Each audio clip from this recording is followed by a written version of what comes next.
Hello student, welcome back to our YouTube channel Adhyayan Marg. Student, आज हम अपनी इस वीडियो में अपना नेक्स्ट पोर्शन कंप्लीट करने वाले हैं, रेस्पिरेशन। हमने पिछली वीडियो में अपना कंप्लीट कर लिया था रेस्पिरेशन इन प्लांट्स, और आज हम अपनी इस वीडियो में कंप्लीट करेंगे रेस्पिरेशन इन एनिमल्स। तो चलो स्टार्ट करते हैं। Many organism respire through their skin while others respire through their specific organs. तो देखो बच्चों, जो कुछ ऑर्गेनिज्म होते हैं वो जो रेस्पिरेशन करते हैं अपनी स्किन की मदद से करते हैं, पर जो कुछ ऑर्गेनिज्म हैं वो अपने एक स्पेसिफिक ऑर्गन की मदद से रेस्पिरेशन की प्रोसेस को करते हैं। वो कैसे? अगर हम एग्जांपल है ह्यूमन बींग्स का, तो ह्यूमन बींग में रेस्पिरेटरी ऑर्गन कौन सा होता है? Lungs. In human beings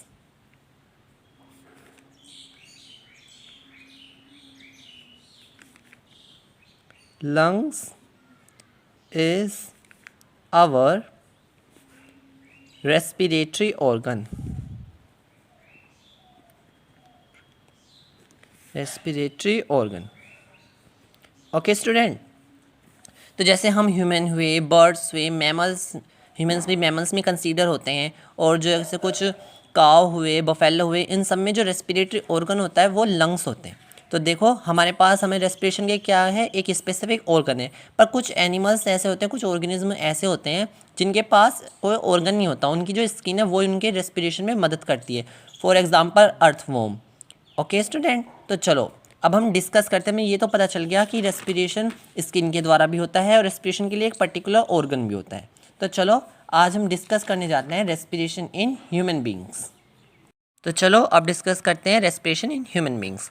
in a human beings series of organs are used to exchange oxygen and carbon dioxide gases. देखो ह्यूमन बींग के अंदर जब ये रेस्पिरेशन प्रोसेस ओकर होती है तो उसमें कोई पर्टिकुलर एक ऑर्गन ही वर्क नहीं करता। देखो सबसे ज़्यादा फंडामेंटल जो बेसिक ऑर्गन है वो तो हमारे लंग्स हैं, पर लंग्स से तक हवा जाने के लिए हमारे कुछ ऑर्गन्स की एक सीरीज़ होती है। पहले जो हमारी एयर है वो इनसे पास आउट होकर जाएगी, उसके बाद ही वो लंग्स तक पहुँचेगी। तो चलो उन्हें डिस्कस करते हैं। सबसे पहले nose and nostrils, then nasal cavity जिसको हम नेसल पैसेज भी बोलते हैं। फिर थर्ड नंबर पे आता है फेरेंक्स, देन लैरेंक्स, ट्रैकिया, उसके बाद ब्रोंकाई, ब्रोंक्योल्स, फिर एल्वेलाई एंड देन लंग्स। तो अब आप सोचोगे अभी भाई हमें तो कुछ समझ में आ ही नहीं रहा, ये सर ने क्या नाम दे दिया अचानक। तो चलो अब इन्हें एक एक को हम डिस्कस करते हैं। सबसे पहले नोज एंड नॉस्ट्रल्स, इसका वर्क क्या होता है? They are two most nostrils at the external end of the nose. देखो नोज के एंड पे हमारे बाहर से देखने को मिलते हैं, दो एंड पे दो नॉस्ट्रल्स होती हैं, और they are separated by cartilaginous wall called septum. ये एक कार्टिलेजिनस वॉल से क्या होती हैं? सेपरेट आउट होती हैं, उसको हम क्या बोलते हैं? सेप्टम बोलते हैं। Okay student, tiny hair like structure called cilia are present in the nostrils. तो चलो डिस्कस करते हैं अपना first part, nostrils. There are two nostrils at the external end. कितनी नॉस्ट्रल्स होती हैं? Two nostrils at the external end of our nose. Two nostrils at the external end of our nose.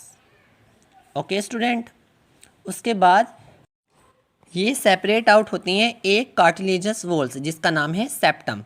So they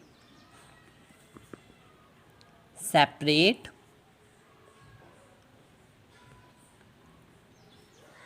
by cartilaginous wall called septum। उसको हम क्या बोलते हैं? Septum. ये भी 1 मार्क का क्वेश्चन बन सकता है कि नॉस्ट्रल्स है उसमें जो एक कार्टिलेजस वॉल है उसका क्या नाम है और उसका वर्क क्या है। तो आप उसको कह सकते हैं बेसिकली ये हमारे दोनों नॉस्ट्रल्स को सेपरेट आउट करने में मदद करता है, और इस कार्टिलेजस वॉल का नाम है सेप्टम। अब एक और बन सकता है इसमें कि टिनी हेयर लाइक प्रोजेक्शन होती है इसमें, tiny hair like structure called cilia. तो इस हमारी जो नोस्ट्रल्स है उसके अंदर टिनी हेयर लाइक स्ट्रक्चर भी प्रेजेंट होती हैं। उनका वर्क होता है कि हमारी जो एयर है उसके अंदर जो कोई भी वेस्ट मटेरियल है वो हमारी बॉडी के अंदर एंटर ना हो। तो जो नोस्ट्रल्स प्रेजेंट होते हैं वो ऐसे वेस्ट मटेरियल को बाहर ही थ्रो आउट करने में मदद करती है, यानी कि जो एयर है वो प्योरीफाई होकर ही अंदर जाती है। ओके, तो चलो अब हम स्टार्ट करते हैं next point, nasal cavity. Nasal cavity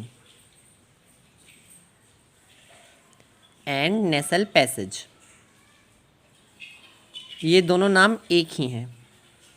okay student, तो देखो इस पैसेज का वर्क क्या होता है, इसका वर्क होता है the inhaled air becomes warm and humid. इसका वर्क सिर्फ इतना होता है, जो भी हम एयर को इनहेल करते हैं उसको ये किस में कन्वर्ट करता है, एयर कन्वर्टेड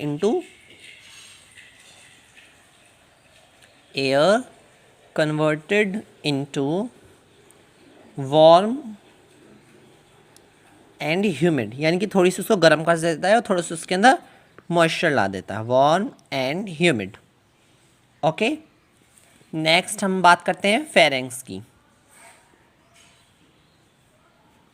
फेरेंक्स का क्या वर्क होता है, from nasal passage air enters into pharynx which is a common passage for food and air. देखो ये बहुत इंपॉर्टेंट है, जब हमारी एयर एंटर होती है नॉस्ट्रल्स के द्वारा, फिर नेसल पैसेज से पास होती है, उसके बाद वो पहुंचते हैं फेरेंक्स में। तो pharynx is a common place, किसके लिए कॉमन प्लेस है, common place for both what, air and food, common place for air and food. तो फेरेंक्स एक ऐसा प्लेस है जहाँ पे एयर और फूड दोनों आते हैं, यानी कि वो उनके लिए कॉमन प्लेस है। Okay student, when we swallow the food a leaf like structure called epiglottis. देखो जब हम फूड को स्वेलो करते हैं, so when we swallow food a leaf like structure called epiglottis made up of cartilage prevent entry of food in the lungs. देखो जब हम कभी खाना खाते हैं तो आप सब सोच रहे हो कि भाई जब मैंने बताया कि फेरेंक्स कॉमन प्लेस है खाने के लिए भी और एयर के लिए। When we swallow food, a leaf-like structure called epiglottis, made up of cartilage, prevent entry of food in the lungs. तो देखो स्टूडेंट, जब हम कभी खाना खाते हैं तो मैंने आपको बताया था कि फेरेंक्स हमारा एक कॉमन प्लेस है, किसके लिए, खाने के लिए भी और एयर के लिए भी। तो जब हम कभी खाना खाते हैं तो हमें तो ये डर होना चाहिए कि भाई जब खाना खाते तो क्या पता खाना गलती से हमारे विंड पाइप में चला जाए, फूड पाइप की जगह। तो उसके लिए एक ऑलरेडी बायोलॉजिकली हमारे पास बेनिफिशियल थिंग है, वो क्या है, एक एपिग्लोटस। एपिग्लोटस एक लीफ लाइक स्ट्रक्चर है, वो वर्क करती है क्या, जब भी हम फूड को स्वेलो करते हैं तो वो हमारे विंड पाइप को कवर अप कर लेती है। मतलब जैसे माइक्रो सेकंड से भी कम टाइम लगता है जब हम अपना फूड स्वेलो करते हैं, तो उस टाइम के अंदर ये जो लीफ लाइक स्ट्रक्चर होती है एपिग्लोटस, वो हमारे विंड पाइप को कवर अप कर लेती है, जिससे जो हमारा फूड है वो विंड पाइप में ना जाकर अपना फूड पाइप में ही जाता है। फूड पाइप को हम बोलते हैं ईसोफेगस। ओके स्टूडेंट, सो विंड पाइप में फिर वो नहीं जाता।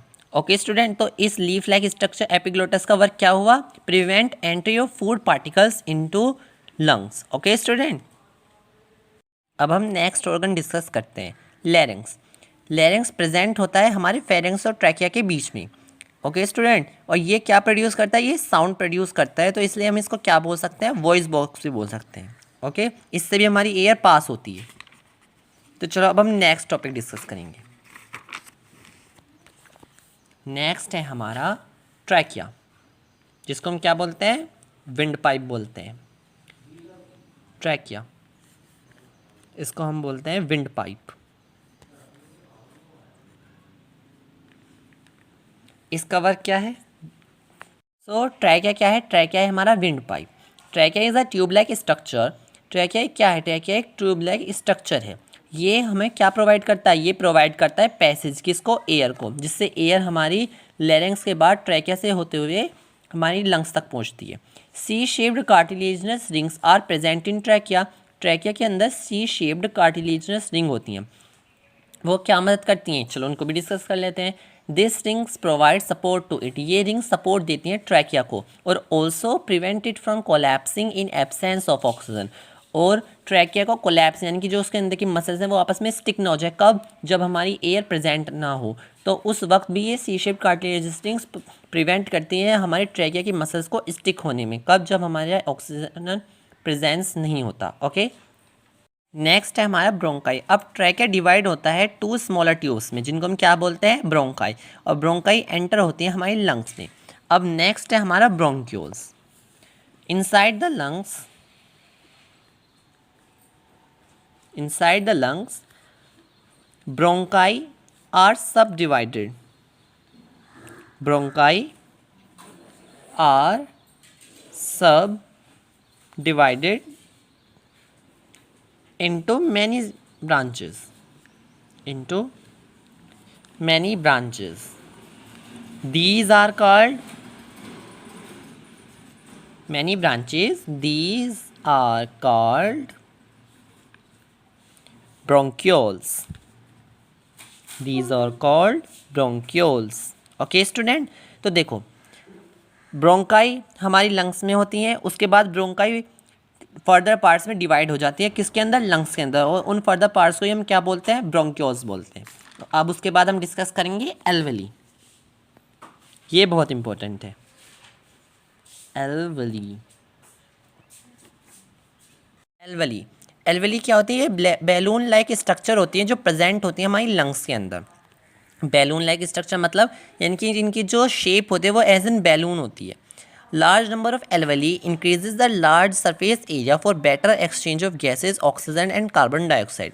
देखो जितनी ज़्यादा नंबर ऑफ लार्ज नंबर वो होती हैं एल्वेली, उतनी ज़्यादा हमारे ऑक्सीजन अच्छे से एक्सचेंज होता है और CO2 अच्छे से एक्सचेंज होती है. तो इसलिए हम एल्वेली को एज एन रेस्पिरेटरी सरफेस भी कंसीडर करते हैं. ओके स्टूडेंट, नाउ अब हम नेक्स्ट चलते हैं अपने लास्ट पार्ट पे जो है लंग्स.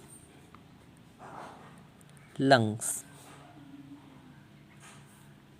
लंग्स क्या है, a pair of lungs. Pair of lungs are present in our body. In our body. Lungs. A pair of lungs are present in our body. हमारी बॉडी के अंदर pairs of lungs present होते हैं. There are 12 pairs of bones that forms a cage called rib cage.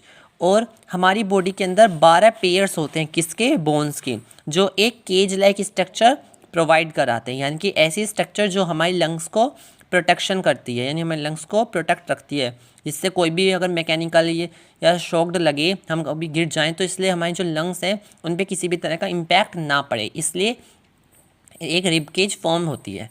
और each lungs enclosed इन अ double layered membrane called pleura. और प्रत्येक lung हमारी double membrane layer में प्रोटेक्ट रहती है, जिसको हम क्या बोलते हैं, प्लूरा बोलते हैं. ओके स्टूडेंट, तो चलो हमारा लास्ट पार्ट भी कंप्लीट हो गया. इसी के साथ हमारा रेस्पिरेशन का पूरा टॉपिक यहाँ पे फिनिश होता है. So like, share and subscribe our channel and also comment your queries in the comment box. Till then practice these notes and revise your concept. Okay student, thank you.